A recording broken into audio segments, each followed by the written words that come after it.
មិនផុតមិនដែលខណ្ឌសោដោយពាក្យសម្ដីឬដោយអាការណាមួយចំពោះនាងព្រាហ្មណីជាចវាយឡើយ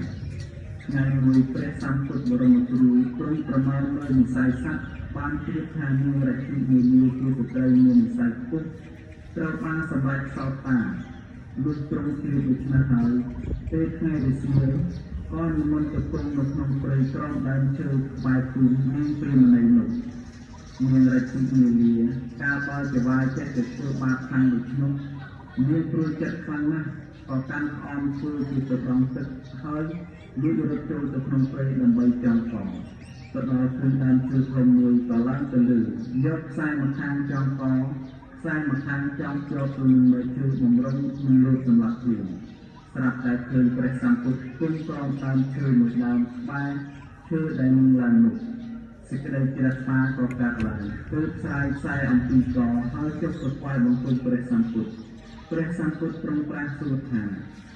នាងមានការអ្វីនាងរជ្ជនីបានខ្លាំងប្រវត្តិរបស់ខ្លួនថ្វាយព្រះសម្ពុទ្ធជាម្ចាស់តាំងតែពីដើមរហូតដល់ចប់លុះចប់ហើយព្រះសម្ពុទ្ធទ្រង់សម្ដែងយ៉ាងនេះពុទ្ធពីកថាឲ្យនាងស្ដាប់នាងខំចិត្តចង់ស្មារតីស្ដាប់រាដល់ចប់ក៏បានសម្រេចសោតការបតិផលហើយថ្វាយបង្គំលើព្រះសម្ពុទ្ធទាំងទៀតក្អមដងទឹកប្រទះវិញការនោះព្រាហ្មណ៍ជាស្វាមីរបស់នាងព្រាហ្មណីកំពុងអង្គុយនៅមាត់ទ្វារបានឃើញនាងរជ្ជនីមានទឹកមុខស្រស់បោះជាងសក់ម្ដងក៏សួរថានាងទៅណាយីម្លេះមកវិញស្រាប់តែមកនាងប្រាប់ចវាយថាខ្ញុំបានជួបនឹងព្រះសម្ពុទ្ធព្រះអង្គគង់នៅក្នុងព្រៃក្បែរភូមិខ្ញុំបានស្ដាប់ធម៌របស់ព្រះអង្គបានពីយូរក្រោយមកមនុស្សទាំងឡាយក្នុងសព្វជាបានឮថាព្រះរាមាប្រទាននិមន្តមកបណ្ណោះនាងទៅបបួលនាងព្រាហ្មណីទៅថ្វាយបង្គំព្រះសម្ពុទ្ធ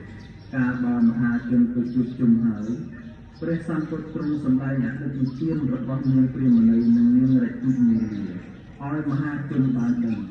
លុះចប់ហើយនាងព្រាហ្មណីនិងស្វាមីរបស់នាងព្រមទាំងមហាជនដែលទៅស្ដាប់ធម៌ទាំងប្រមាណក៏បានដល់នៅត្រៃសរណគមខ្លះបានរក្សាសីល5ខ្លះចាប់តាំងពីថ្ងៃនេះមកនាងព្រាហ្មណីនិងនាងរជ្ជនីបានរាប់អានគ្នាដូចជាបងប្អូនទាំងការស្វារាបដល់អស់ជីវិតហើយនាងរជ្ជនីលោកគល់មរណកាលទៅក៏បានប្រកាសនៅក្នុងឋានតាវតិនសោយទឹកប្រសម្បត្តិជាសុខផ្សេងសាងរហូតទៅរឿងនេះចប់តែប៉ុណ្ណេះសូមអរគុណសូមជូនរឿងមកព្រៃក្នុងសុរៈការកើតឡើងនៃសុរាក្នុងលោកការកន្លងទៅហើយព្រះបាទព្រហ្មទត្តសោយរាជសម្បត្តិ